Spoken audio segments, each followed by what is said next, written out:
All right. Ah, I am recording. I can tell now. I've learned. I can be taught. We're going to review Desert of Paradise, pages 37 through about 38, I think. Um, and we're bebopping through the book. How many pages is in the whole book? Um, looks like about less than 200. Just so I don't know. I think we got a pretty good velocity going. I've got four people from my Patreon account on the call with me. And Mark is going to try to keep the images going so that way the YouTube people have something to look at.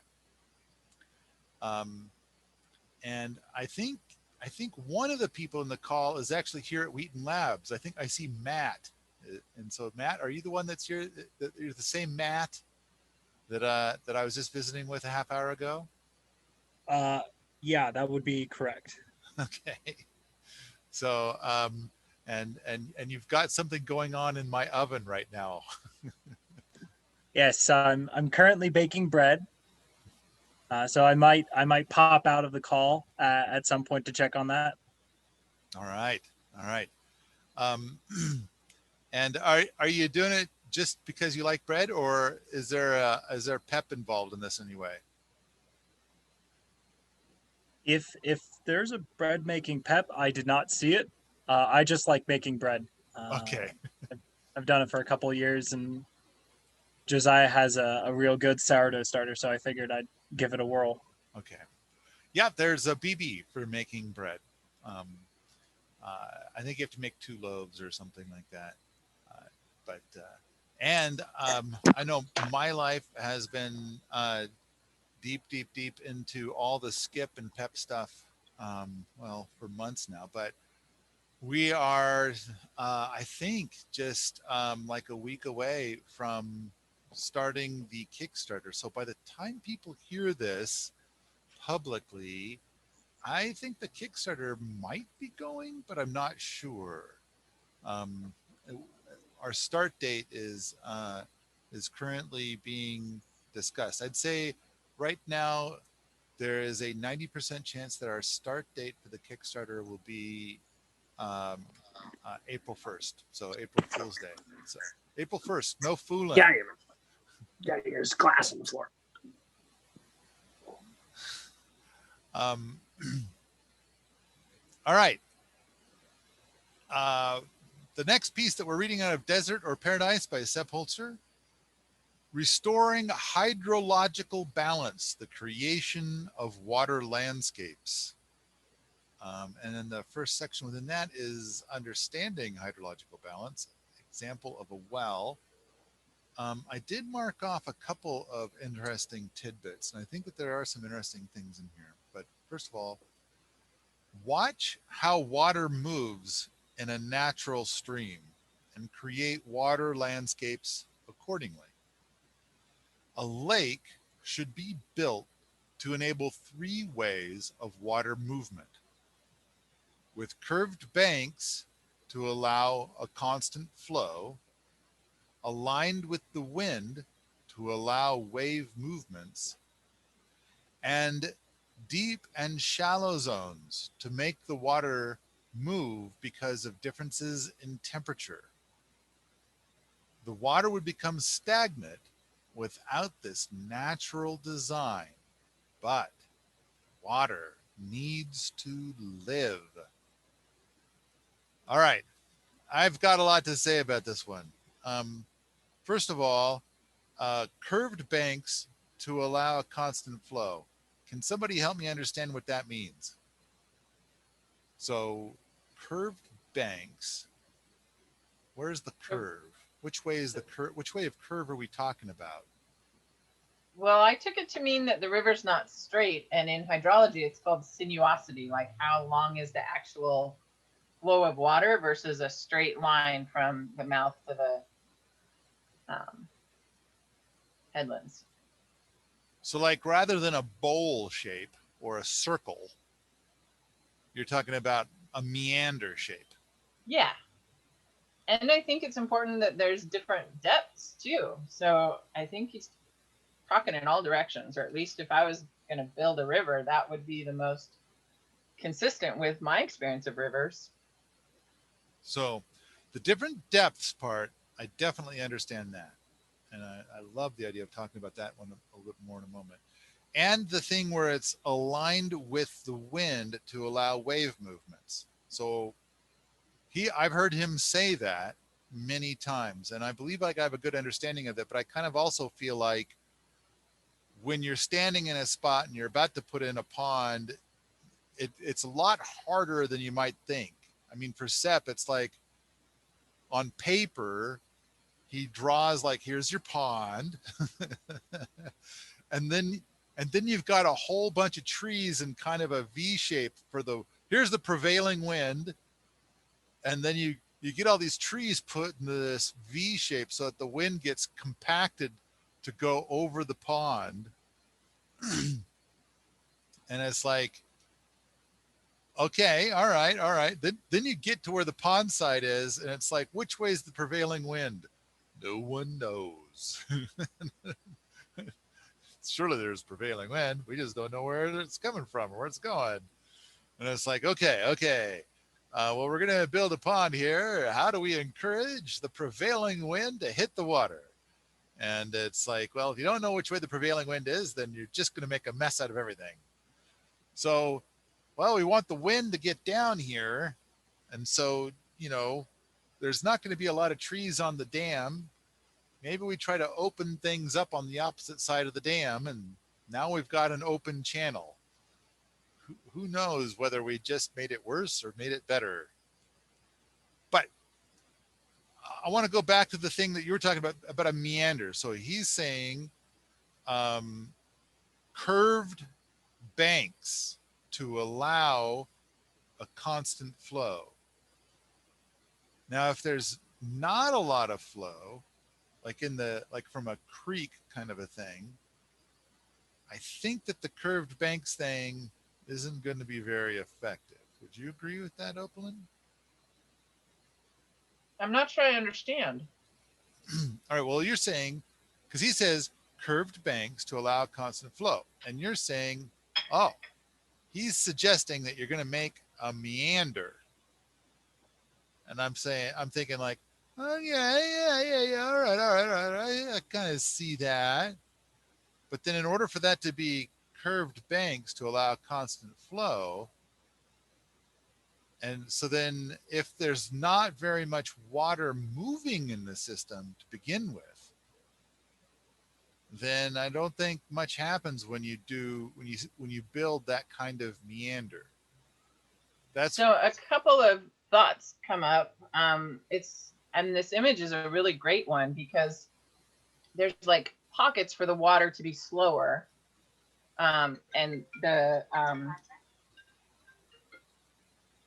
bank isn't a straight channel. There's like a lot of rocks intruding into the stream, and then there's an open space. There's apparently a deeper section where the water's really calm, so the water can flow slower. And so it's not just the meander of the overall stream moving in a curved pattern, but having the edges be curved too, like it not straight lines. Here's another example that I think it has the curved edges we're talking about, but it certainly doesn't look like you'd have the same water flow there, right? I mean, that water looks like it's not flowing at all. Right. So that you certainly have lots of little pockets. That one's there. in Dayton. That one's in Dayton, Montana. That's Sepp Holzer's creation. And there is water flow. It is a very light flow, but there is flow, and it's going to be something like 20 gallons a minute or something like that. So not as much flow as what we saw in the previous image. And the thing is that if you've got something that's on the order of 1 gallon a minute and you put this into something, I guess the thing I'm trying to suggest is that the amount of, this way. So I suppose the whole concept of the meander, which is what he's done here, he has indeed introduced a meander, which goes along with what Opalyn is saying for what he's advocating: curved banks to allow a constant flow, as opposed to a great big pond. Now, I think the other thing is that if you had a more zoomed out image of this, you would see that in the upper right corner there's a big ass pond, and so which is like it's a couple of acres, and so it's different than this.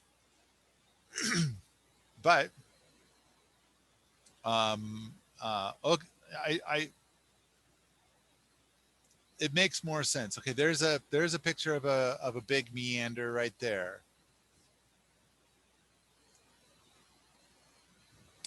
I would and meanders like this are part of nature. These are created naturally. So then, and that's part of his message, is to emulate nature. I guess I just was trying to, I was just thinking like, okay, you're going to make a pond. And to me, most ponds are not long and snaky like that, especially his ponds. So curved banks to allow a constant flow. Maybe so. Maybe I've not been paying enough attention to what he actually designs. But then that image that you had up there just a second ago clearly does show exactly what Opalyn suggests he's trying to do. This or this one? Nope, not go. I guess the middle one. Yeah, that one. There you go. All right. The next thing I want to read: waterproofing a lake with liner or concrete is unnecessary and undesirable. Some of the water should seep into the ground in order to achieve hydrological balance. Connection and exchange are part of the character of water. Only the dam needs to be waterproof. I explain on page 66 how even sandy ground can collect and hold water. Okay. Oh. All right. Is this one of Sepp's images, or this is something you found? This is just something I found. Yeah. Okay. That secondary circulation, it talks about the water flow there. Okay. Yeah, different circulations. Okay. Oh, and undercutting of the riverbank. All right. So we're going to talk later about how to seal a pond, even a sandy pond. And then how it's important. He is saying that it's important that whatever you create that is a bit of a pond does leak and adds back to the waterscape. And I think that, part of what makes it good is to add back to the waterscape, especially in the driest season, which hopefully a good pond will do. And now I'm on to page 40. Does anybody have anything they want to point out before page 40? All right. Why does the water keep flowing even during dry periods? The answer is the storing capacity of the soil, the body of the earth. The ground acts like a water reservoir itself when it is covered with forest and other natural vegetation. It is saturated like a sponge. Millions of roots hold billions of drops of water, which are released slowly, even when it has not rained for a while. This way, the underground reservoir keeps being fed. All right, I think I've mentioned in this series of podcasts the time that I saw where there was a cut on the downhill side of about 40 acres of forest land where the trees had It looks like they probably either have never been harvested or it's maybe a very, very long time since there was any harvesting there, but there was clearly an abundance of conifer trees there. It was just thick with them. And in this cut into the ground to make a road, it was a day where it was so dry, the air was thick with smoke from forest fires in the area. And that had been that way for like a month. And yet I'm there, and along this cut, there's just dripping water all along this cut, which ran for a good 100 yards, just constant dripping of, all the little drips together probably added up to, I'm going to guess, 3 or 4 gallons a minute. So it was, to me, an example of how during the driest time of the year, with all these trees, which the conifers kind of make a conifer desert of sorts, there was this pouring out of water from this patch of land. And it was all uphill. There's no creek up there or anything like that. There's just it's a patch of land that's relatively steep, kind of steep, not terribly, like a little steeper than a 45-degree angle. And I could see the ridge. It wasn't that far away. I mean, it's a 40-acre patch. And so the ridge is maybe 700 feet. And so therefore, all this patch of soil, this patch of land is only 40 acres, and it's producing something on the order of 3 or 4 gallons per minute of water. Without any creek adding to it or anything like that. It's just a dry patch of land producing water. So I think it's always wise. I mean, plus the other thing is that when we see, if it's the middle of summer and we see a river flowing or a creek flowing or whatever, a lot of people tend to think that that's like, oh, there must be some snow melting from last winter up there somewhere and creating this water. And no, that's not what it is at all. It's billions of drops of water from forest land. Nowadays, most people lack the opportunity to achieve this, as lakes and dams are generally built with a mental concept in mind, on a drawing board, without having tuned in. Humans impose their ideas upon nature without considering the existing geology or shape of the landscape. People put in pond liners and concrete with great effort. That might work for a while, but it is ineffective, expensive, and will lead to more disasters. Water dammed up against nature can cause enormous damage. All right, I think this is part of where he's trying to say something about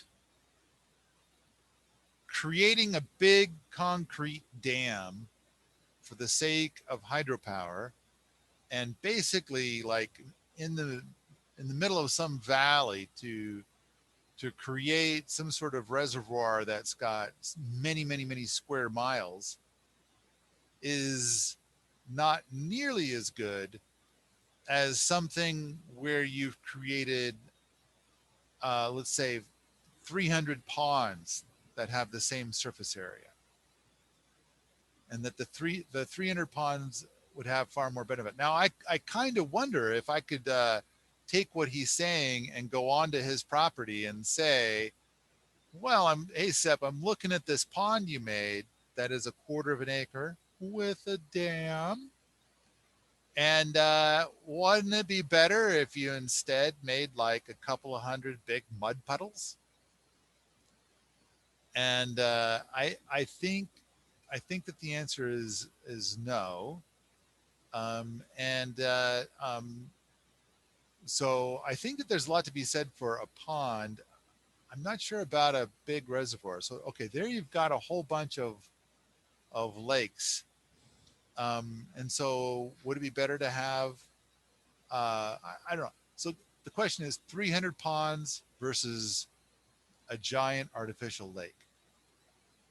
Now, I would have to say that one thing is that both the ponds and the artificial lake are eventually going to fill up with silt. There's just no way around it. And so, and the question is how long is it going to take? Now, I know that Sepp has his own little trick where he's got the monk. And with the monk, part of what he tries to do is that when a pond starts to fill up with silt, then he turns the monk on its side and it starts to, instead of pulling water from the surface of the pond, then it's pulling water from the bottom of the pond. And so then the monk acts kind of like, it looks like a vacuum cleaner sucking up all the muck off of the bottom of the pond. And this is how he gets rid of all the silt. But now, didn't that silt just now move to the next pond down? So now what? Is it possible to have like a settling area where you can slow that water down and let that silt fall out? Yes, yes. In fact, a very common technique to do it would be to have 2 or more ponds in a row. So you might have, let's say you have 3 ponds in a row, and then the uppermost pond would fill with silt before the second pond, which would fill with silt before the third pond. But a lot of times you'll get to a farm and it'll be like this bumpy, lumpy land that's got slopes and stuff like that. And then you'll find this spot that's just amazingly flat. Now, one way it could have got to be flat is that they brought in a giant piece of equipment and made it flat. Like it used to be bumpy, lumpy, and they did a bunch of stuff to make it flat. But a lot of times these flat spots are like, hosting their own little jungle of growth. And a lot of times what it is from is that there used to be a pond there. And the pond filled in with silt over time, and then in a way that's perfectly flat, and then the growies took over. The end. That's it. There's So- a YouTube channel called EdibleAcres, and he has quite a few essentially hand dug ponds and I guess you can call them waterways, where he's essentially dug in with a shovel and put everything on contour to slow the water down. And then as those little areas fill up, he'll go back with that shovel, say once a year, and he'll shovel out and toss that muck to either side and has plantings in there. So then the plants have access to that water as it's flowing by, but they're a little bit higher so the roots don't get waterlogged, and they're getting all that silt deposited on them to grow out of. And it seems to work rather well for him. He has lots of hugelkultures on this, like or nursery, that he'll also, drop trees and then use some of that that silt and muck that he's scooping out to put on there when he adds more ponds to the property. Right. No, I've seen a lot of his videos. YouTube has been a little weird lately. I go onto YouTube and I click the little bell, like I subscribe, and then I click the little bell and I say, send me an email every time this guy has a new video. And then YouTube will send me like 5 or 6, and then YouTube will decide I've seen enough emails of this guy. I'm not going to send you any more emails. And it's like, what? Wait a minute, man. Hey, I wasn't done yet. You sent me those emails. And anyway, but all right. And I had set it up so that I would get an email every time Sean comes out with a new video for his channel. And because I like EdibleAcres, and I mean, there's things that I want him to do differently, but I have to allow everybody to be their own artisan. Yeah. And so I'm letting him do it his own way. I just talk to the screen, and of course he can't hear me.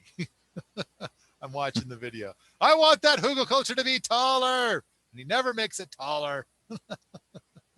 So, but One thing yeah, with this photo here with all the different ponds, I guess depending on the surface area versus total volume, you do have different rates of evaporation. So for like an example where I'm at, it tends to be very dry and there's very little rain. It's a couple years ago, I think we almost hit a record for the year when we got to 16 inches of rain. And so in that case, I would want to have, a single larger, deeper pond, or ponds in general that are just deeper on average, so that there's to minimize that surface area exposed to the air that can evaporate. there's a lot to be said for having the shallow part of a pond, but there's also a lot to be said for having the deep part. And I think what Sepp is advocating for is to have both and everything in between, and then more diversity if even possible. Um, so I think that the stuff that we're looking at right now, and that's another thing too, is as a pond fills up with silt, it's kind of like it becomes universally shallow. But as you're pointing out, if you dredge your pond, the stuff that you pull out of the bottom of the pond is oftentimes quite fertile and does really well um, on your growies. Makes them very happy. And there's Sepp's place. Well, the Kramerhof. I guess you could say it's his old place, because that's where his son lives now, isn't it? And then he's moved on. All right. I'm moving on. I'm going to read the next thing. Contour lines and natural water courses are a very valuable aid when designing a retention space. Using them makes life and work much easier. I use what is already there. The water divides materials for me and naturally creates layers of fine materials that are waterproof. In other words, making use of the contour lines saves us from the need for a concrete and liner. That might be a little grammatical bump there, but I like what he's saying. And basically, when you allow for the settling of the silt and whatnot, then you end up with all the gravel dropping to the gravel and sand dropping to the bottom first, and then the silt drops on top of that, and then the clay drops on top of that. And so then it kind of creates its own natural seal of sorts. And you don't need a liner. Now, at the same time, there's people all over the country who have a pond that was built on their property and they can't get water to stay in it. And so you would think that it's like, well, wouldn't it eventually seal itself? Clearly, it's not a universal thing. I think that there are things that unseal, and most of that is like if you've got a foot and a half or 2 feet of topsoil, there's so much life in that. It's going to be poking holes in all your lovely layers. And you can keep adding materials for fresh layers, and then the life will keep poking holes in it. So I think, you got to kind of scoop out that life and put it somewhere else and then reseal the pond.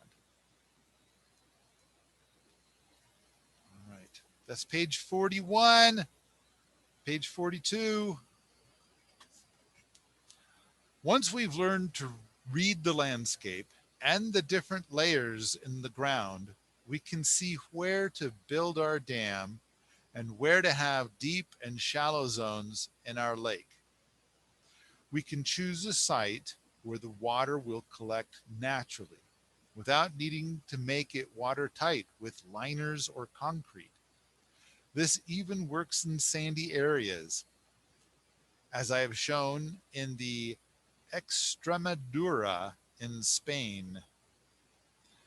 At the time, the expert said that the water would never collect, that the ground could not hold it. Another example of expert opinion out of touch with nature. Where is the water to go? To the center of the earth? No. It only seeks down to the next watertight layer and the deep zone that is underneath other layers. There it accumulates and, as is the case in the Extremadura, creates the most beautiful water landscape. All right. Oh, look, there's a mason jar test, clay, silt, and sand. Nice. Okay, in this particular example, I think that there is a lot of truth to that. And I want to kind of point out the man who planted trees. So basically he gets to a spot and it is dead dry. But he believes there's water under the surface. So he plants a whole bunch of trees that are taprooted trees. So let's suppose that some rainwater comes and it does make a little bit of a puddle, but in time it kind of sinks into the ground. So how did it sink into the ground? It's got to be like there's billions of little holes, little channels for the water to slide into, to slide through. The surface, the top, let's say the top 10 feet of surface are a little bit porous. And then, so it's like it doesn't just drain through in an instant. It takes it days and maybe even weeks or months to drain through, for gravity to pull it through that porous surface. In the meantime, the man who planted trees comes along, Elziad Bouvier, and he plants a bunch of these taprooted species. And those taprooted trees do a couple of fascinating things. They find those little places where the water likes to move down, and they put roots there, not for the sake of plugging things up, but for the sake of getting at that water. And then the more they get at that water, the more the roots kind of plug those paths up. And on top of that, the whole tree acts like a pump and moves the water upward. Now, granted, a lot of it is transpiration through the leaves, but there's also a fair bit of it that's going out the roots as well as in the roots. And so as root exudates, and there's other forms as well. But if that plant has a taproot and now that tree has an excess of water due to the taproot, like it's tapped into a bunch of water down deep, then it can cleanse itself more efficiently by taking in water and exuding water through its root exudates.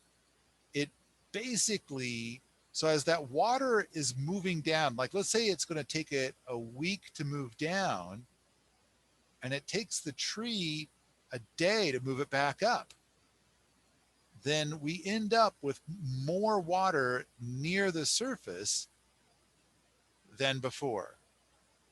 And then because there's slopes and things like that, then eventually some of the water works its way back down to the low spot, including carrying down a variety of silts and sands and clays, and begins to seal that low spot.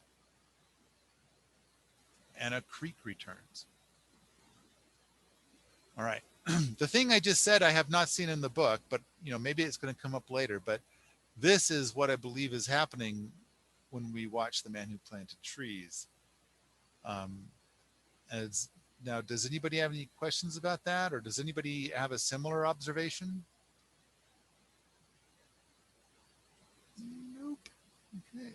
In that case, I'm going I to mean, I guess the tree itself is holding water in it. So, it's absorbing the water from the soil and then using it more slowly versus if there was nothing there, then what runoff seeped in would just continue to go down or evaporate eventually. So the trees are holding that water longer term.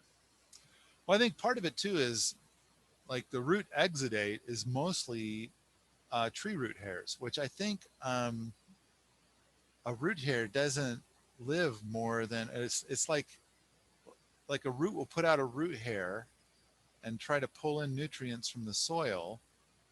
And then once that little tiny speck of soil has been adequately mined, then the root sheds that root hair. And I think that that's like less than a day. And that root hair is going to have water in it. Now, the plant did also try to pull out water from that spot, but it's like it can't take it all. And at the same time, now there's some water locked up in that root hair, and that root hair has to decompose for that water to be released. So it slowed it down. That is an amazing picture of a lot of root for a teeny tiny tree seedling. That is amazing. All right. The thing is that there is a great deal that a tree will exude either through root hairs, or it'll actually push material out of the plant within using water as a medium. And this is oftentimes, especially in a soil that's rich in mycelium. So, all right, and it'll therefore, and I think what ends up happening is that all of the water ends up being moved up higher. Next chunk, water power and farming knowledge at Lungau. Lungau is where the Kramderhof is. The farmers at Lungau have always known and used the sorting power of water. I remember when we built our new farm buildings in 1952.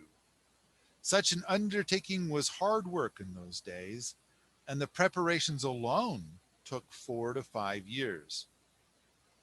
We needed fine sand for masonry work, but there was not a lot.